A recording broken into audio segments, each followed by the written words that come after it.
Hello, fans of Cheese of Ages. Pardon me for talking a bit lower than usual, but I'm recording this at like 5 o'clock in the morning, and a few of you might notice that this is technically the same topic I talked about in my last updated video.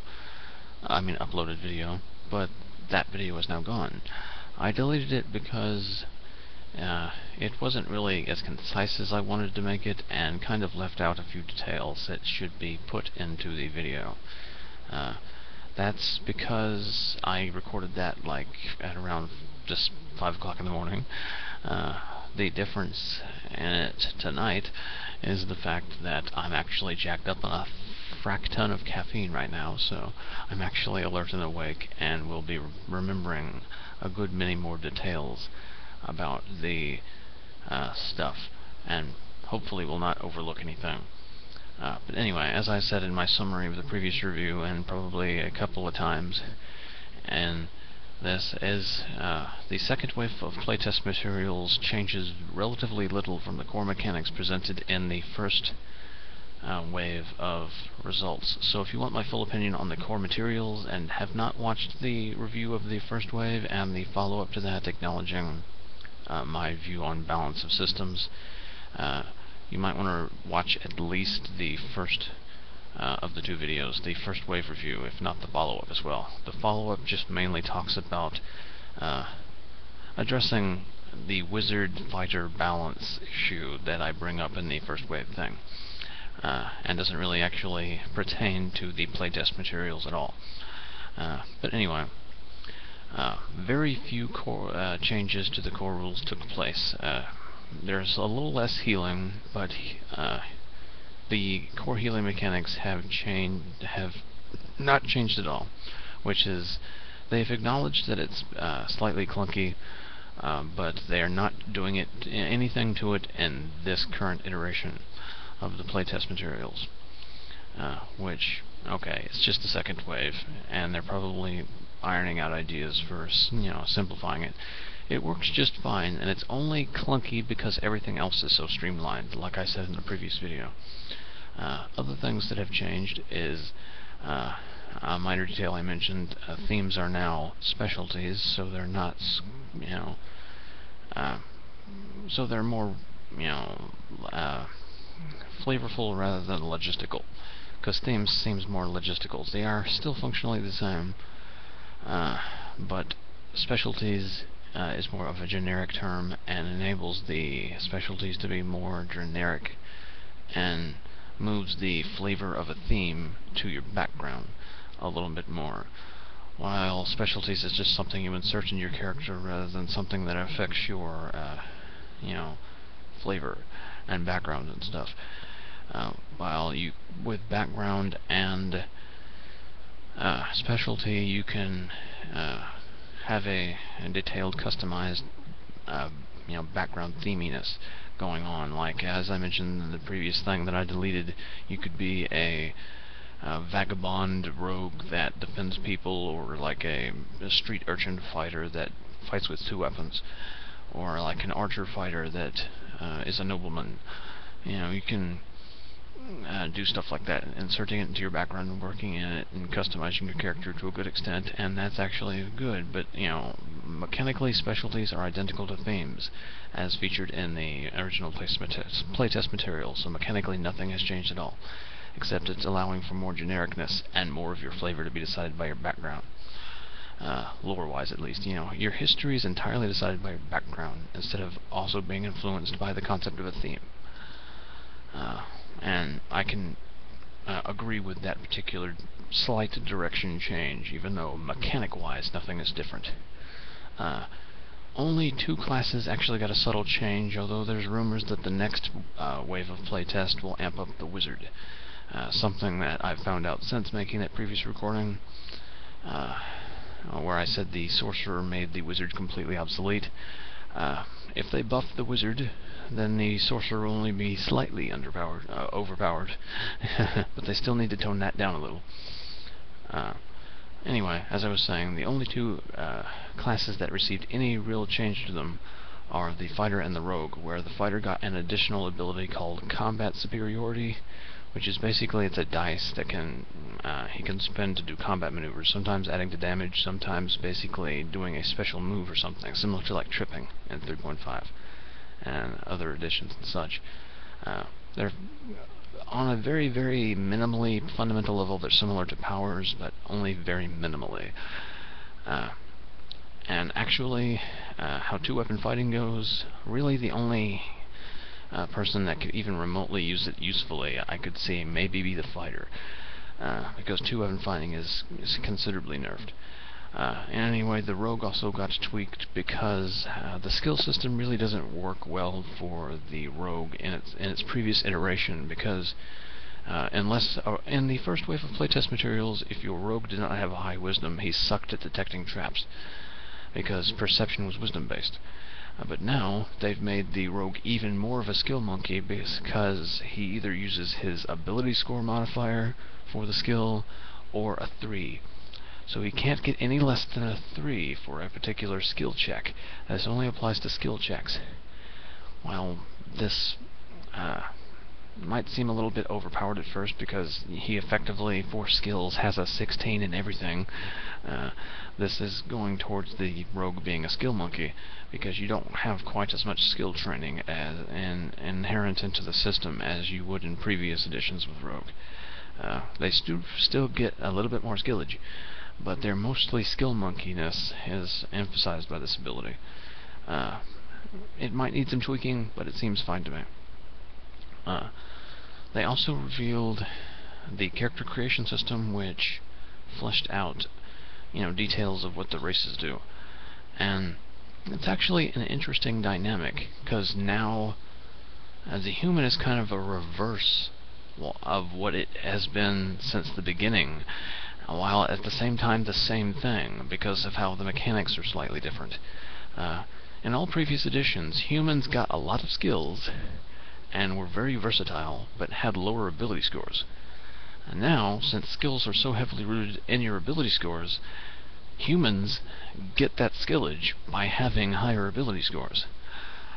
While elves and dwarves and stuff have more class features, and chiefly, like with their racial weapons, they do more damage, and they generally have role-specific special abilities, like the halfling is extra sneaky, and there's variations in bloodlines of the elf that can make elves really, really sneaky in natural environments.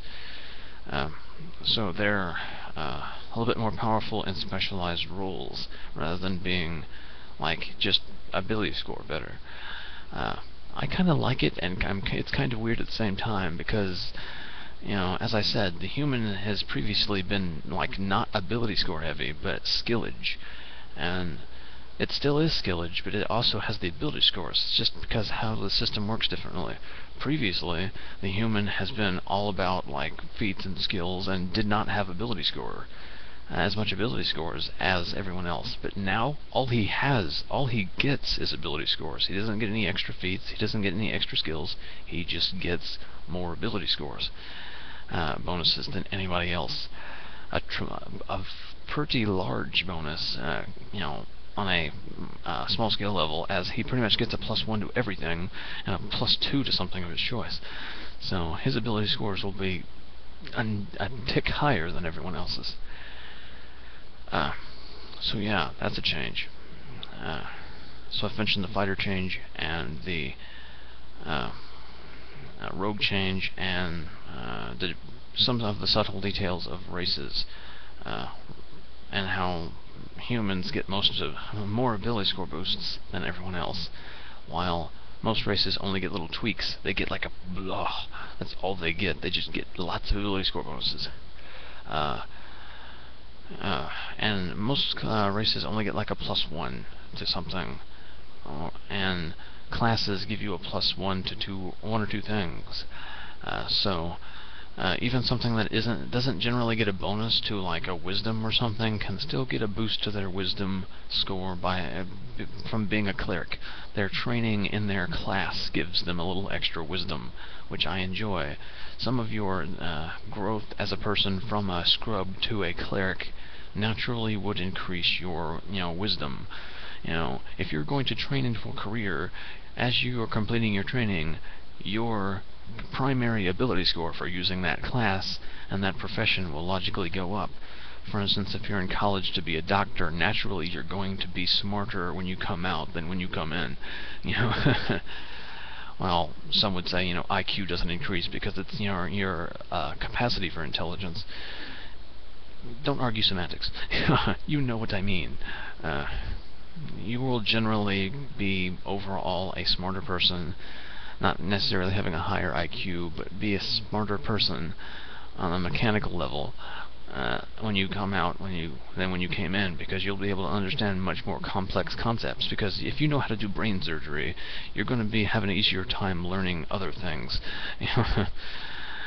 Because you've grasped a very complicated network of things. So you know what I mean. I like that. I enjoy that. I also like as I mentioned before, the whole backgrounds and specialties. Although they're considered optional, I enjoy how they enable you to precision customize your character.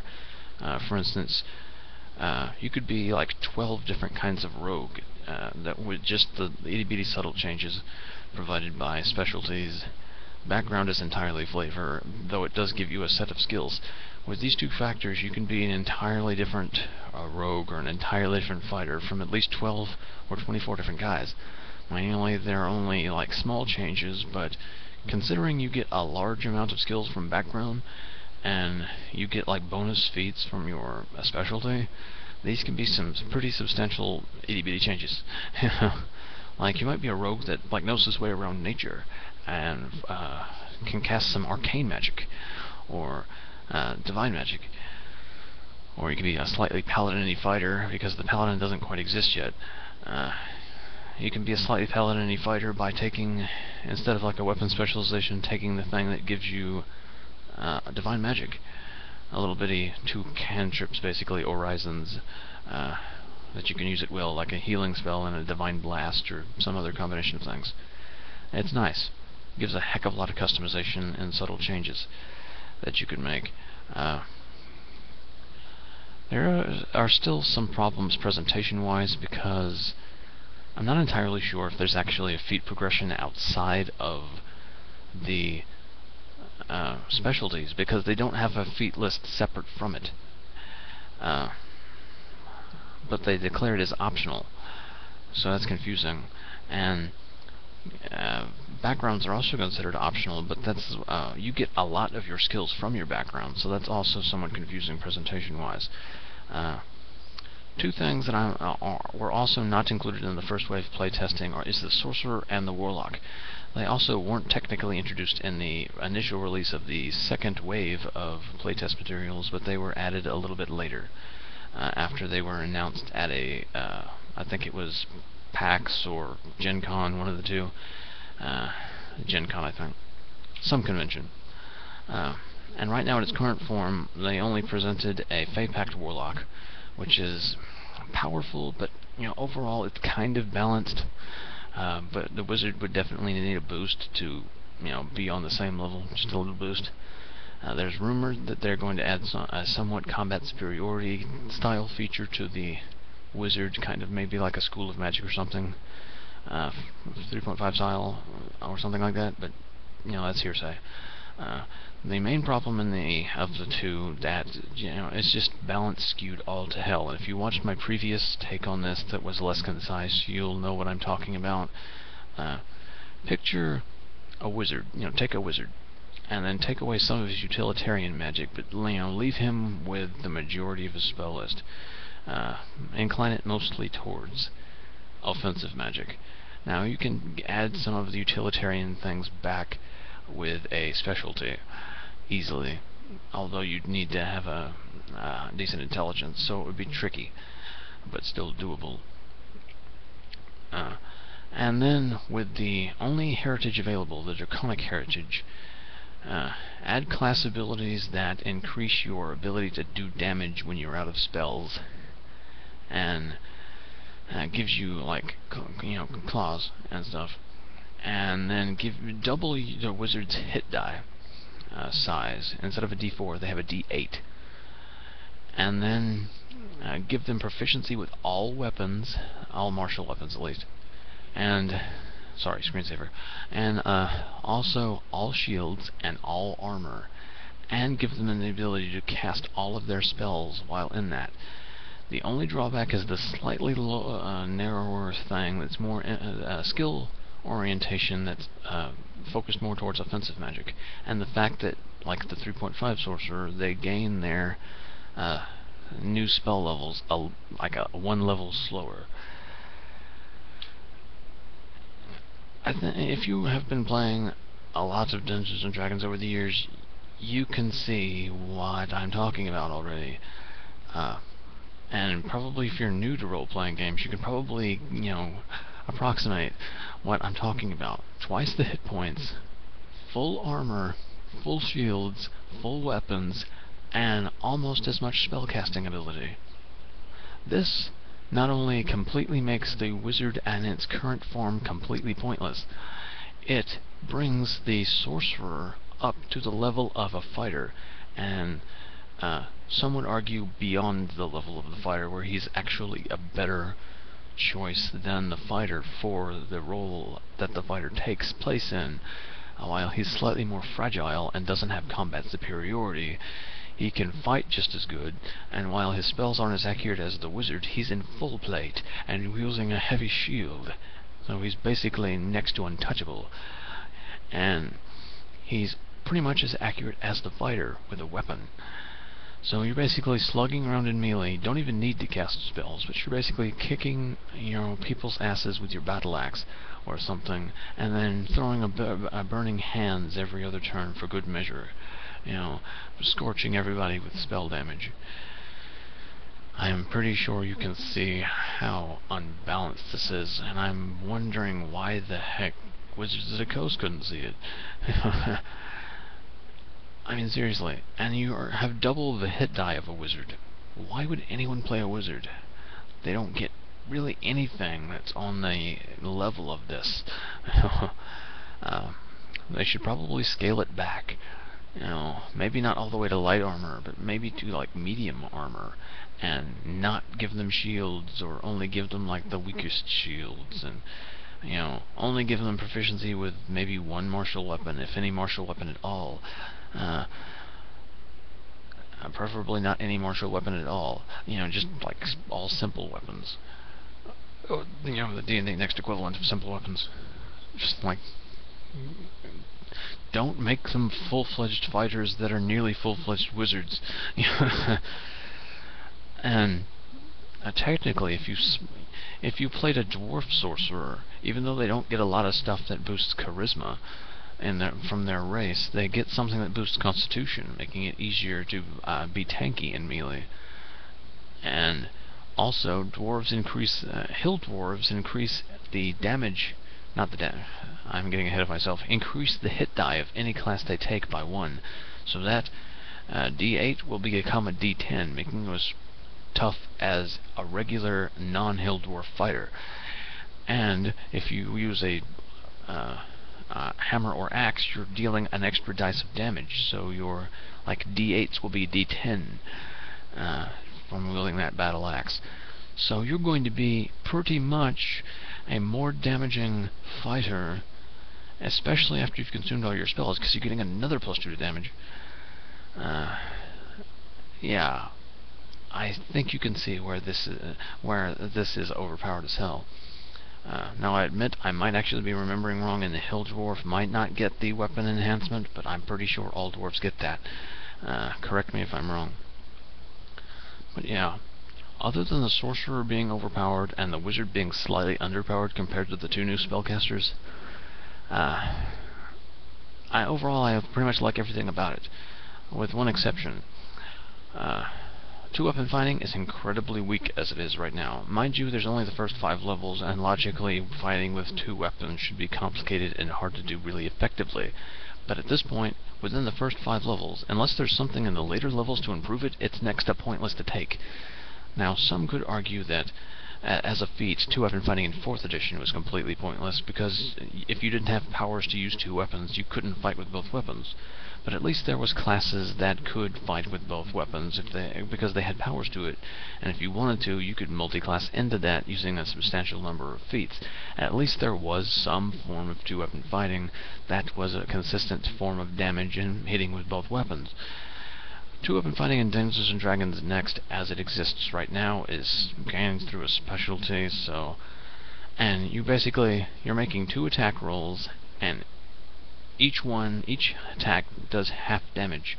So congratulations, you attacked 2 enemies for half damage. That's useful, I suppose. But what if you miss one time? You attacked one half a time. And that's just not all that good. Sure, +1 weapon would enhance the accuracy and logicness of the ability to attack twice, but you would only occasionally tip the round down to a round up instead.